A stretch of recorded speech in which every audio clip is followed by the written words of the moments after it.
Ah, yes. In true Paul form, yesterday was his last day, and as usual, he left his food in the microwave. Paul.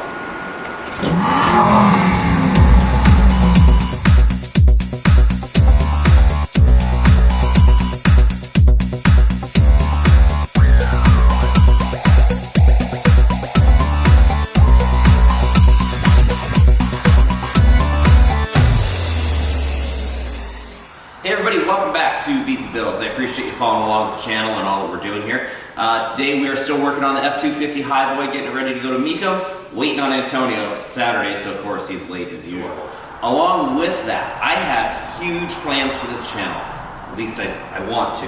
And huge plans require huge money. So I'm going to be pulling some of my personal car collection out of the back, getting them cleaned up and ready to put up for sale, go over some of those cars with you. Stay tuned and thanks for following along.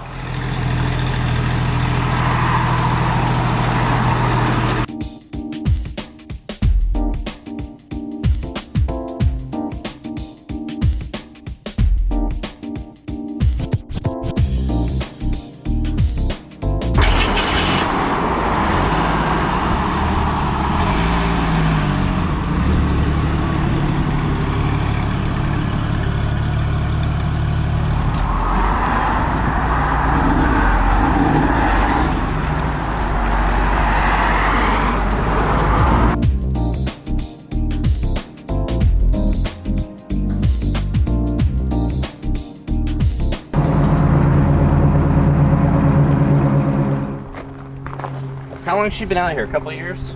Give or take.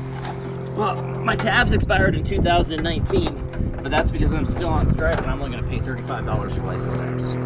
It went dead on me. Like, it was cranking to start and then poof. Oh, okay, well.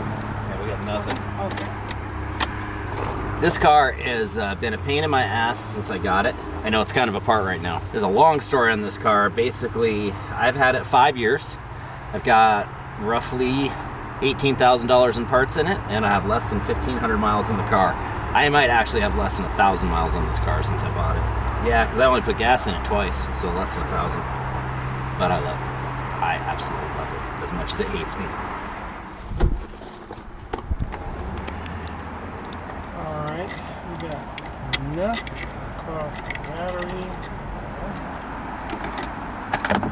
Good. I was hoping to see like something.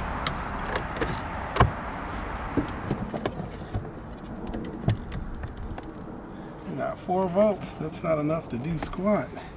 That's a brand new battery. Yeah, I think it's got some kind of draw. We'll give it a second to prime up the pump and kind of get power to the system. Okay, as soon as I get it to start, I got to put it in gear because this clutch has about a minute before it warms up enough that we can't move it. Alrighty, go ahead and give it a shot.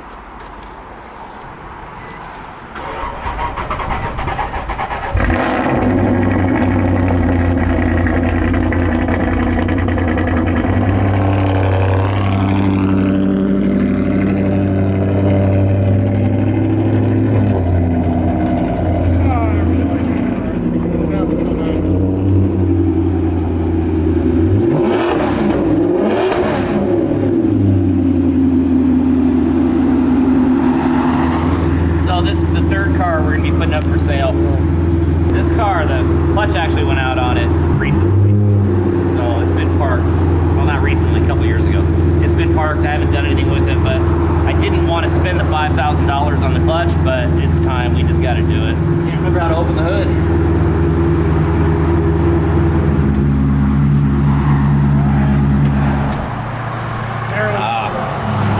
I couldn't feel it. I've learned you can't wash the engine on this because I burned a coil out. This is my 06 Quattraport. I bought it for $5,000 at the auction, dealer auction. It was a bank repo. I was gonna part it out, but because it said it needed an engine, but then we found out it was out of gas. So I sold it to myself. I got a bank loan. I sold it to myself for $15,000.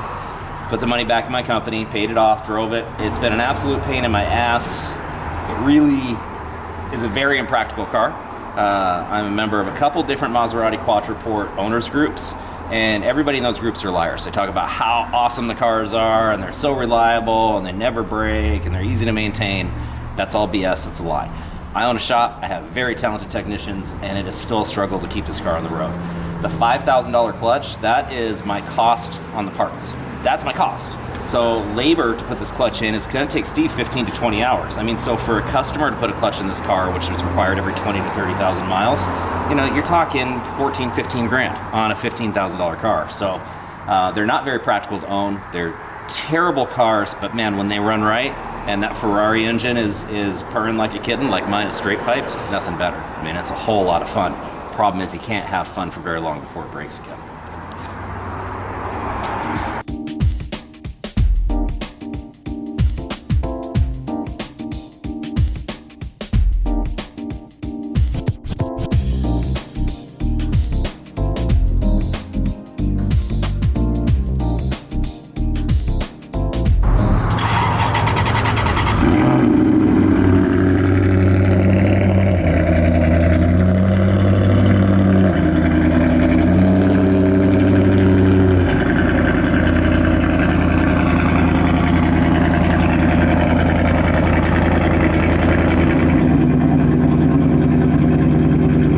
So I'm really good at making poor financial decisions, and my car collection shows it. I've got the worst examples of some great cars that are out there. Actually, that's not true. I've got some great cars. Start with my 1983 Jeep. I bought it out of South Carolina, had it shipped to my dad's shop in Arkansas, body shop. They did all the body work and paperwork on it. They completely stripped it down, gutted out the interior, painted the roll bar to match the exterior, vinyl lined the floors that were rust free. Painted it a 2022 Mazda red, which is just beautiful, deep, 4-stage, beautiful kind of raspberry color. I don't quite know the name of it. I do know that the material costs alone were $3,500 wholesale. So that Jeep, we also rebuilt the engine on it, we rebuilt the transmission on it, we converted it to power disc brakes, we converted to fuel injection so there's no more carburation issues. It runs great. I've never actually driven it. I've had it here done now for a couple of years and kind of half-heartedly tried to sell it. I've never actually tried to sell it, but recently I decided to put new seats in it. We're going to finish off the dashboard black, which is the last thing that needs to be done. That Jeep has a new top, new wheels, tires. I mean, so much new on it. I've got roughly 16,000 in it. I thought being an automatic with factory air conditioning would be plus, given our traffic here, but apparently nobody wants the automatics. Air conditioning works. I think I should sell this Jeep for anywhere from 16 to 18,000. If someone's interested, that is a hell of a steal on that Jeep. You couldn't build one yourself for that. Moving on to my 2012 Mercedes SL63 AMG 80,000 mile badass bitch. This car is awesome. It does have a couple of setbacks. One, it was a lemon law buyback with less than 4,000 miles on it, I believe. Obviously, whatever that issue was resolved. Then later on, like somewhere 14 to 15,000 miles, it was rear-ended, deemed as salvage, but it was fixed. It has 80,000 miles on it. Car is giving me no problems. I've had it for about 2.5 years. I bought it out of Florida. I've never had so much as a check engine light with it. The charcoal with the red interior is just amazing. The AMG performance is amazing. I'm on to the second car, still no Antonio. How hungover are you, Antonio? Amateur? Now you see these cars go anywhere from $45,000 to $80,000 in some ridiculous cases, but do you want an 80,000 mile one with 10,000 miles on it that you can't drive? No. You want one you can drive. Mine shows a little bit of wear, and that's okay. Take it out, beat the shit out of it, drive it hard. That's what they're for. So I'm going to be listing this car. Let's see, I paid $25,000 for wholesale.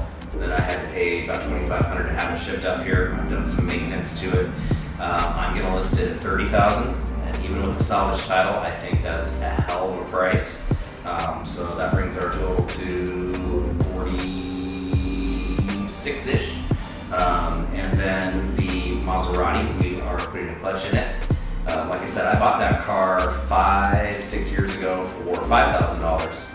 I sold it to myself for $15,000, got a car loan and paid for it.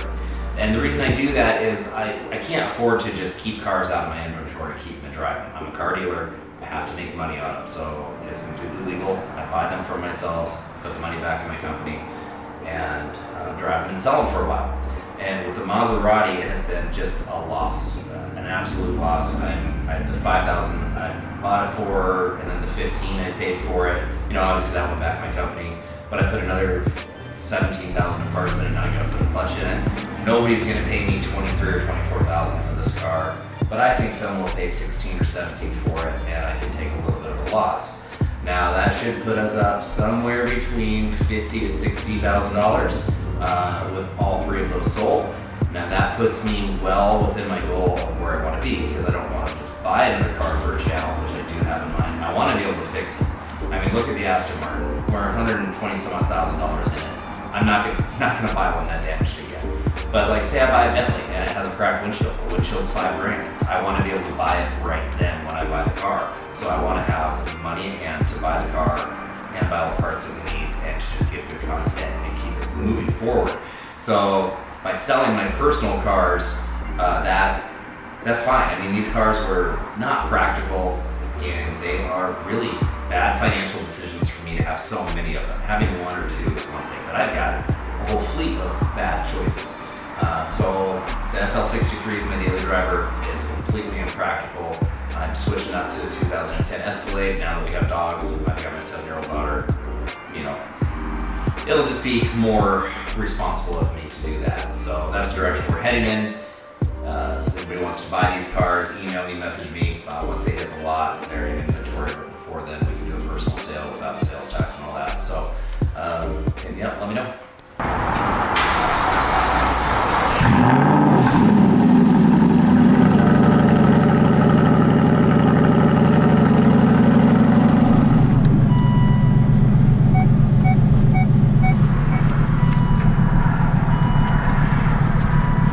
For anybody who's wondering, no, we're not done with the Aston yet. I was going to have Antonio do a few shakedown runs on it today to just make sure we got all the drivability issues done, finish up things like here, the rear view mirror and the rain sensor, and then of course the passenger mirror and the passenger window, to get those all buttoned up.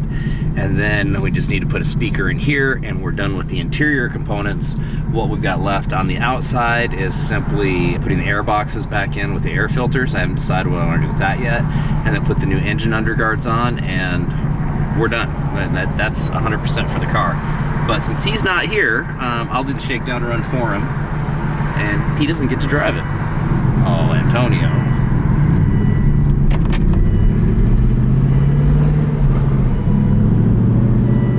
I'll figure out what that dinging is.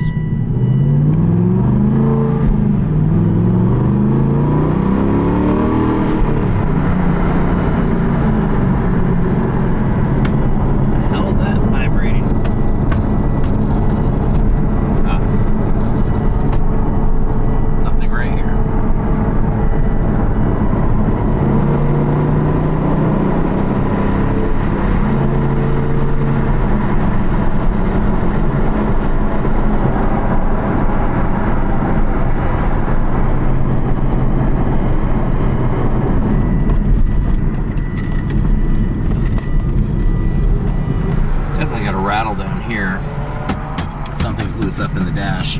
Antonio's gonna have to get in there and figure out. Of course, that's the point of the shakedown test, is nothing's perfect the first time.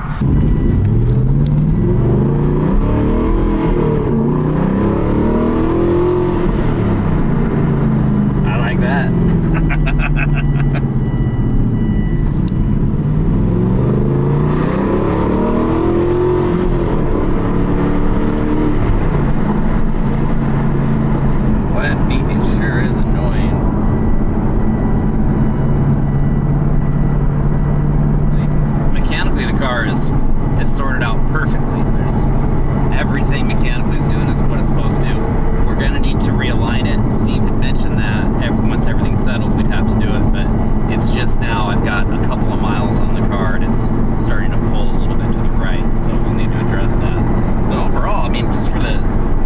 Second rundown on it, I'm very pleased. We'll need to do 15 or 20 more of these before we actually actually take it out and put it through its paces? Just having a little discrepancy about the wiper system switch that's on the vehicle versus what we have, and some of the wires being, it's gonna obviously certain things are gonna be different because some of the parts we have are updated, but I gotta double check some information because it's looking a little different, and some of this I don't quite remember. So virtually all of the switches are wired up. I've got to wire in the lights and the inside, the heater, and then I'll be doing the cluster. Now, it may look like a mess, but the reason why it looks like that is because everything is going to be accessible so that when the cluster is on, all the switches are on, we can put power, make sure everything is working. Once we know that, all of this stuff, like this here, this wiring is all done, but it needs to obviously be tucked up, wrapped in conduit. That stuff can all be done once we confirm that everything is good. We don't want to wrap everything up and then realize we got to take it all apart because this ground here is like not tight enough or something. We don't want to do that. But most of the wiring on the inside is done. The dimmer switch, light switch, the turn signal switch, brake switch, washer switch is wired up to the washer pump, so we're able to use some of that stuff. Some of the stuff you actually have to use. The manual even tells you that some of the harness connectors are no longer available. No one makes them. So you have to reuse them, and these ones were in great condition, which was not an issue. I've got to wire some stuff in the heater box. Most of that wiring down there just plugs directly into the ECU for the engine. So that stuff is actually all done down there. So went pretty good today. You know, it may not look like it, but it definitely did. Well, I'm very pleased with your progress. And I guess we didn't need Antonio. Yeah. Yeah, we didn't need Antonio here for his comic relief or anything, or to put fuel tanks in. No. And he missed his chance to test drive the Aston Martin, so I did the shakedown on that. Sorry, Antonio. But hey, you know what? Thanks for sticking with us. There's more to come. Don't forget to like, share, and subscribe. And donate, that's what he would say.